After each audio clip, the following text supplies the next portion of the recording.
All right. Good afternoon. Thank you all for being on here.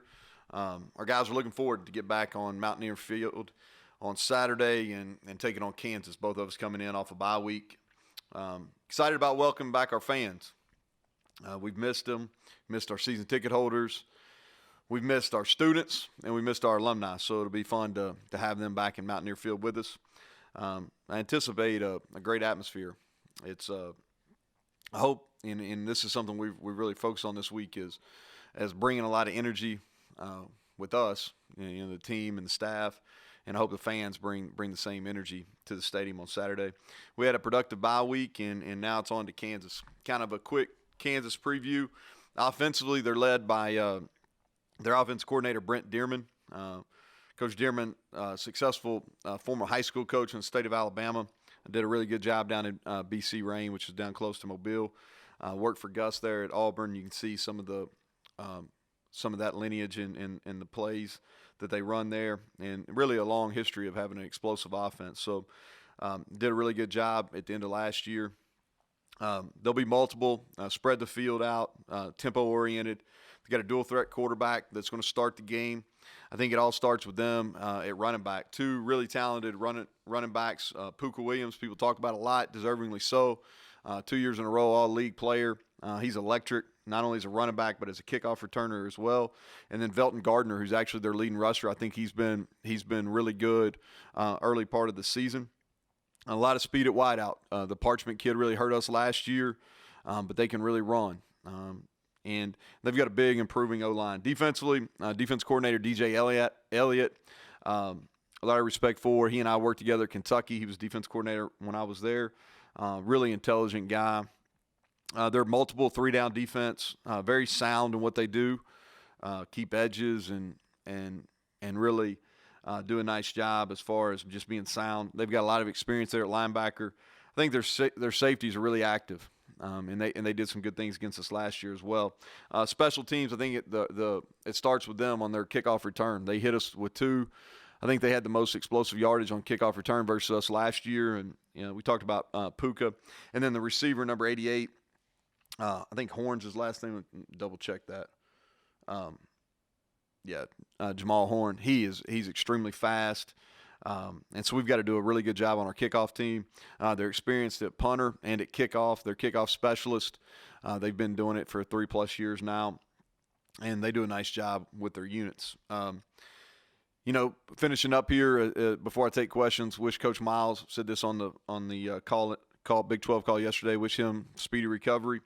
And with that, I'll open it up for questions. Okay, Coach, your first question today comes from Greg Hunter. Go ahead, Greg. So, Coach, just a general one in terms of guys available, Gamitter, Vandarius Cowan, guys who were injured or sick last game. What's their status? Yeah, trying to get it cleared up on with James exactly where it's at. I'll know more probably tomorrow. Probably talk about it on the radio show because I'm not trying to avoid it. I just don't have a real clear answer for you right now. And then Vandarius has not practiced yet. He's going to try in a limited capability today, and we'll see how that goes. Michael Sussman is next. Go ahead. Coach, over the course of the season so far, you've talked about the importance of West Virginia not beating West Virginia. What are some things in particular that you hope to see on Saturday in regard to improving execution and playing better complementary football? Reduction in procedure penalties and selfish penalties. We've had our share of those the first 2 weeks of league play, and then not turn the football over. Those are the biggest areas. Coach, a question that was submitted to us from Bob Herzl. You mentioned tackling last week when we were here, and there's been some talk on that on the Big 12 conference call yesterday. About tackling maybe becoming a lost art. Do you agree with that, and what can be done to maybe change that? Well, I think it's difficult. I think it's been more difficult this year just due to limited practice. You don't have the spring. Very few people had much spring practice. That's where you work a lot of contact there as far as tackling because you got more days in between your practices. And then in fall camp with COVID, everybody was concerned of getting guys close to each other. And so I think there's probably been less tackling in practice during this whole year than in a normal situation. So anytime you don't practice something, it's gonna be a struggle. We've been really since we went combined. We combined. I don't know. My screen went blank. I don't know if yours did or not.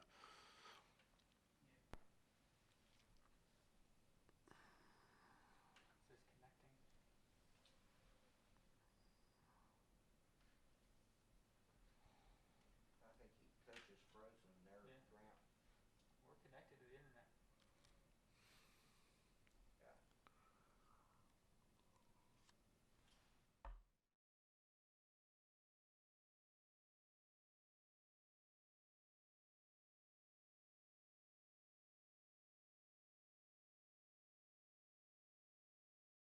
Tackling is ever since we combined our blue and gold team, started practicing as one team. I think third week of fall camp, we've worked on tackling. That's something we do every Tuesday and Wednesday. We do it in drills, not necessarily full tackle to the ground, but we work it, and we believe in how we teach it. I thought we tackled really well against Baylor, not so well against Oklahoma State. So we're a work in progress. I don't know if it's a lost art. I mean, there's still a lot of people playing really good defense. I think our league is playing as a whole. Iowa State, Kansas State, TCU, Oklahoma State. Those are some guys that I watched last Saturday that didn't have many problems tackling.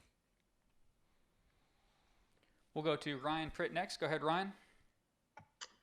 Hey, Neal, I think yesterday on the conference call you were kind of talking about this 5-game stretch that's looking at you now and how that's kind of unique in the league.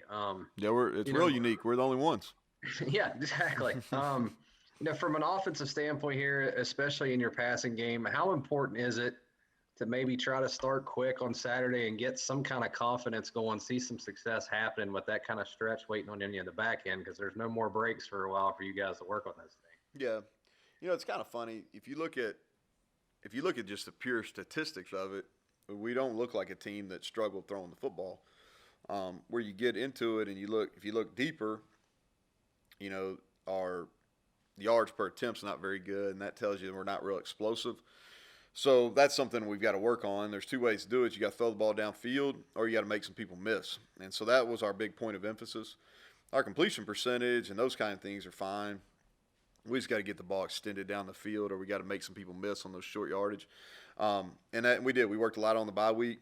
We've got to get better at it. I think it's going to be a defining, really, how we're going to be as an offense, because we showed the ability to run the football decently to above average, but we've got to be able to stretch the field, and our receivers and our quarterbacks got to be able to make some plays. We'll go to Kevin Kinder. Go ahead, Kevin. Coach, and some of those things that you're talking about improving and working on during the off week, does that make you more anxious to see those early in the next game? Can that influence a little bit, what you do early, or do you have to say, no, we need to, stick with what we're doing and just fold those in where they naturally occur?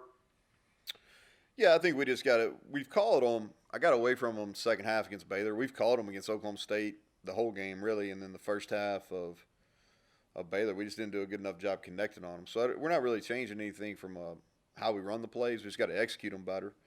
And you're not worried about his legs as much during the bye week. So we worked on more down the field throws because of that, because we didn't have a game on Saturday. But yeah, we'll come in and it's going to be a good mix. We've been pretty balanced if from the whole run pass wise. If you take out probably the fourth quarter of Eastern and the kind of the fourth quarter versus Baylor there. Cody Nesper, go ahead. So talking about Puka Williams, is it safe to say that he's kind of a unique running back in the Big 12? And what it is about him that he's had so much success with? Well, he's a special talent. He really is, and he's done it now for 2+ years. He has the ability to make you miss. They use him in a variety of ways. I fully expect them to line him up all over the field, motion him to the backfield, throwing the ball out of the backfield, line him up in the slot, and do a bunch of different ways. They've been creative this year and in the past, getting him the football. I think he will. He's strong. He's a lot stronger than people give him credit for. He's got really good lower body strength, so he's a difficult tackle. It's been a point of emphasis for us in preparation for them. is really making sure we get hats to the football, because we're not always going to win the one-on-one tackling situation. So we've got to make sure that we get multiple defense players to the football. But he does. He's strong. He runs it inside. He runs it outside. He has the ability even to get yards when it's not blocked very well. You don't see that very often. But it could be a run play called to the left, and you do a pretty good job of stuffing it. He might bounce it all the way out to the right, and that's hard to prepare for. So you got to make sure you keep edges and you play really good responsibility football. Coach, this one was submitted to us from Thomas Burdell. Any concerns about the future of this season with the recent COVID cases, especially in this league? No, I don't think necessarily concerns for the year. I think that we all went into this knowing that there was going to be some pauses and some postponements and things like that, and that's kind of where it's been. I think we've been fortunate. I don't know if there's been any serious illnesses, which that's the hope. You hope we can maintain that.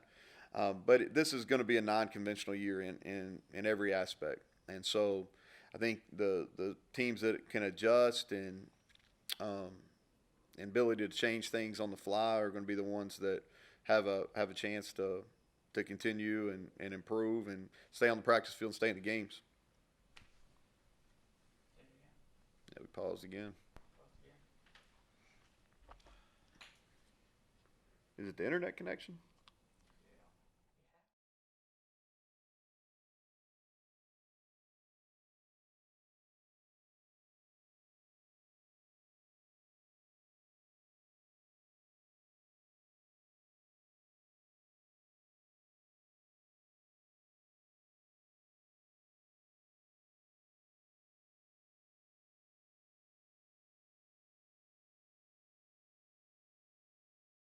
You can blame me for a lot of things, but not freezing up on Zoom.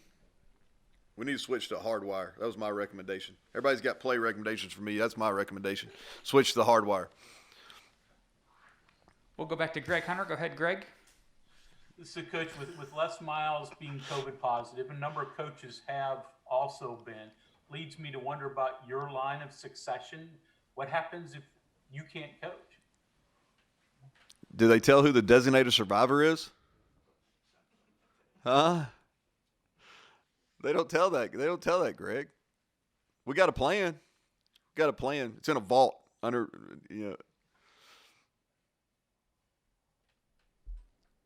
Go ahead, Chris Anderson.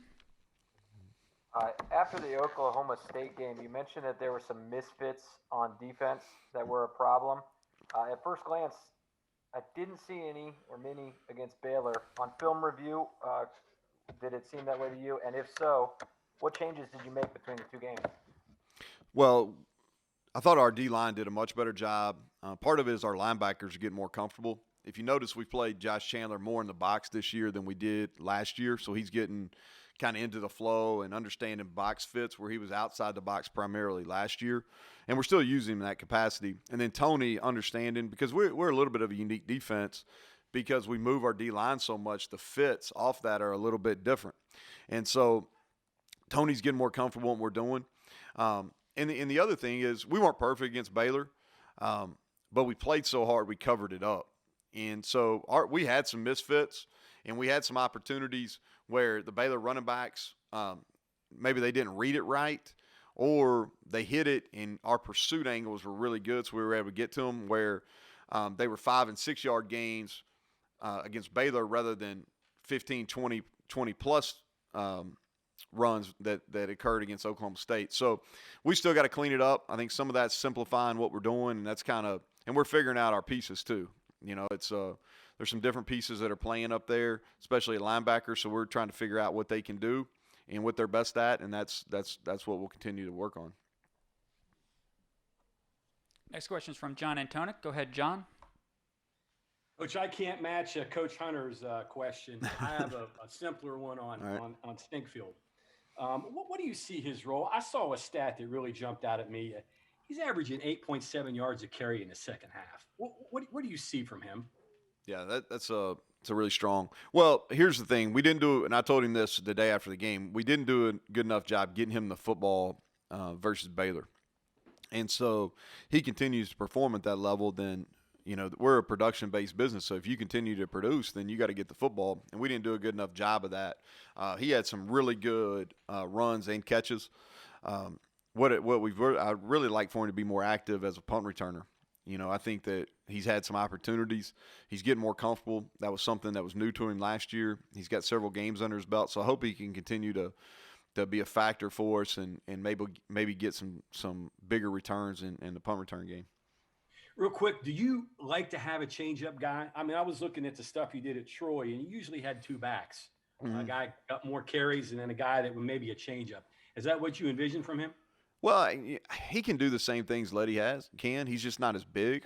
Letty has really improved his ability to run routes and catch the football. We've lined him up out wide a bunch this year.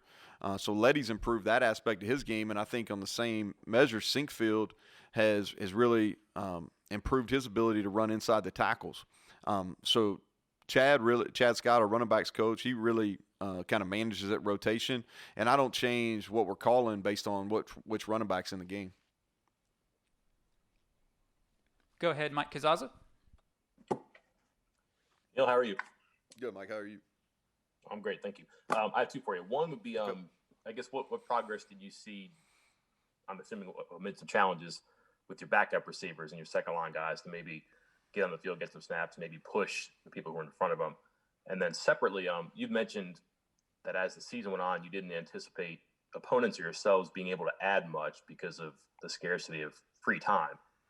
Do you have to cram in a bunch early in the season in account of that, or have you kind of figured out that maybe that wasn't quite as accurate? And you talking about installs, like as far as play? Yeah. Okay, I got you. First of all, so we hadn't played good enough at wideout, and so I think you'll see a more people play at those spots. I think the reps will look a little bit different.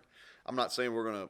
It depends who produces this week in practice, who will start the game, but we do plan on playing more, and the reps will probably be a little bit more evenly distributed than they were maybe the last two games. And I think we will play better. Receivers practiced much better last week. We'll see how this week goes, but my expectation is we'll be much improved at that spot. As far as, we've been fortunate, and I'm hesitant to even talk about it, but we've been fortunate where we haven't had a whole lot of missed practices or missed games due to COVID. And so our installation and things like that and what we've worked on has been pretty consistent in what would occur in a normal year. Hopefully we can continue to stay COVID free. We had, and I'll take this. So on our test on Sunday, we got them back, and we still, as of this, we're waiting on a couple. Sometimes they're a little slower process, but I think we've got almost everybody in minus one or two that had a test on Monday rather than Sunday, and we don't have any new COVID cases. So we're being fortunate with that. Coach, a second question from Bob Hertzel for us today. Some strange outcomes maybe so far in this college football season, and I know a lot of that can be attributed to disruption and scheduling and your routine and things like that. Do you kind of think that will continue for the most of the remainder of this season? Just no rhyme and reason to it and remain kind of unpredictable? Yeah, I think it's going to be unpredictable. I don't know if the outcomes have necessarily been strange, because I think if you look at it, if you just boxed in the last 3 or 4 years, there's been a good number of upsets in college football in general. But there has been some strange games. There's maybe some high-scoring games that you thought were going to be more of a defense struggle, or maybe some defense struggles that you thought were going to be more points scored. There's obviously been more penalties in a lot of football games. It hadn't been as clean. So I think the unpredictability of college football, I think it's going to continue until, teams and leagues can get in some kind of rhythm. So my expectation is you get in November, it's going to clean up some, and the style of play and the quality of play will resemble what we've all been accustomed to. But it has. I think it's been a little bit unpredictable. And in a lot of ways, it looks like that teams haven't practiced as much, or they haven't been together as much, because in reality, that's what it is. We'll take these final 4 questions in the queue. Go ahead, Michael. Through the first few weeks of the season, you guys defensively are first in the conference in total defense yards-wise. What in particular has impressed you about that group this year, and what will be some important things for them to improve on as you guys head into this 5-game stretch that looks like it's going to feature some matchups with some pretty explosive offenses? Yeah, well, I think it's probably a little early to say that we've arrived. We played week 1, we were better than them. Week 2, we just played okay, and then I thought we played it exceptionally well against Baylor, and that was due really for a couple of reasons. I thought our guys played extremely hard and extremely physical, and if you're going to play hard on defense and you're going to play physical and you do what your coach should do, then we're going to have a chance every week, okay? But we've got to continue to maintain that. I think when you start talking about quality defensive play, those are the defenses that show up week in and week out, regardless of the opponent, regardless of home, away. It doesn't matter. They show up each and every week, and they're productive. And so my hope is, and our defensive staff's hope is that we get to that point. I don't think we're at that point yet. But I do think that we have some guys that are capable of playing at a high level and really pushing the rest of our guys. You know, guys that jump out to me that are highly competitive, highly productive. Tony Fields, Tyke Smith, Darius Stills. Those type of guys are guys that we expect to be highly productive each and every week. Greg Hunter, back to you. All right, you won't designate the Speaker of the House, so I've got another question for you. In terms of reportedly the NCAA is going to announce that the transfer rule is coming through. You know, nobody needs a waiver; everybody gets one free transfer. Just your general thoughts on that. Well, it's been assumed that it was coming down the road. I think there's a couple different viewpoints. I've always been, Greg, of the. I just want to know what the rules are, and we'll try to play by them. The transfer deal, I get both sides of it. The thing I'll say in football about the transfer, it's really hard with the hard cap 25. That's what makes it really difficult. I haven't seen a clear line. They say maybe May 1st is the declaration date, which that'll give you a little bit of time for planning. I was hoping they would kind of do a couple windows, maybe – a window in December and then a window in early part of May where student athletes had to declare, because that would allow for better planning with the early signing date and things like that. But I think it's a sign of the times. You know, we're more player friendly and than we've ever been, which is just what it is. It's a world we live in. But not surprised. You know, but I think the 25 hard cap is something that needs to be really, really examined, and I think there's got to be a form of relief under that. I don't have an exact answer. I think my initial thoughts is you should probably be given maybe 5 or 6 exemptions over a 3-4 year window.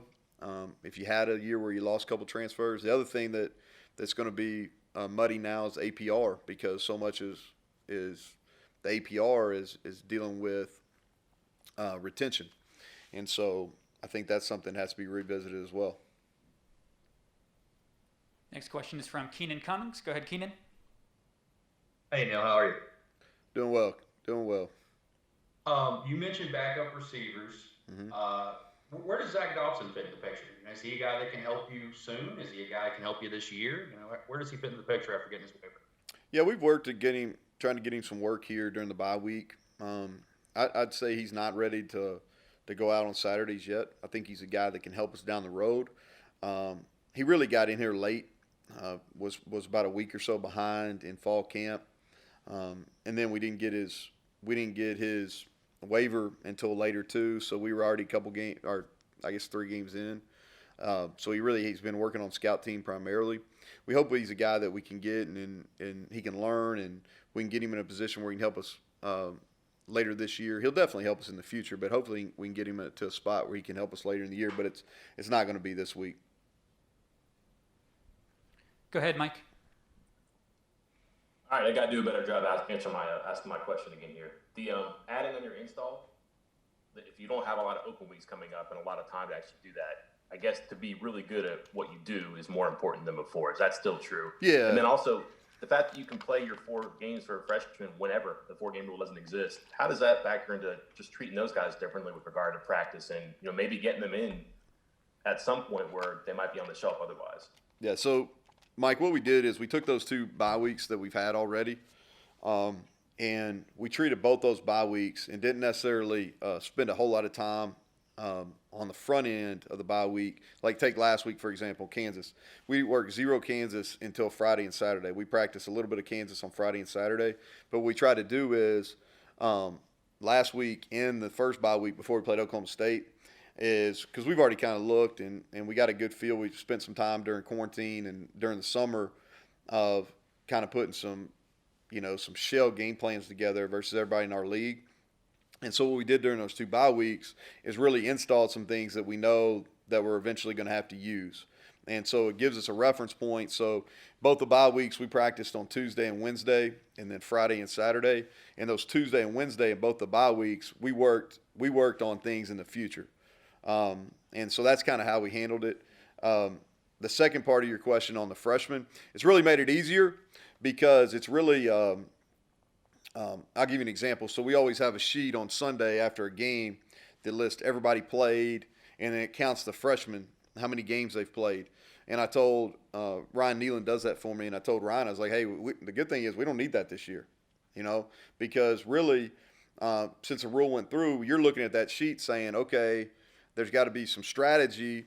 Do we play the freshmen in games that we think we should win, or do we hold those games and try to get them later in the year when you may have some injuries and things like that? So it takes the strategy out, and what you're trying to do is you still got to operate when you play on the road. At home, it's not as big a deal, but on the road, you still got to operate under that 70 number. But what you're trying to do now is you're trying to get these freshmen that have shown the ability, you're trying to get them involved.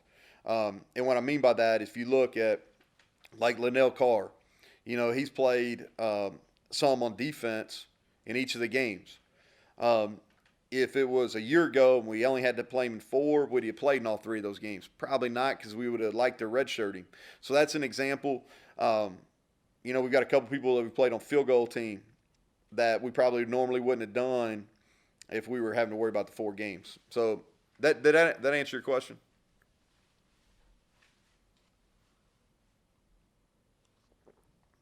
Mike?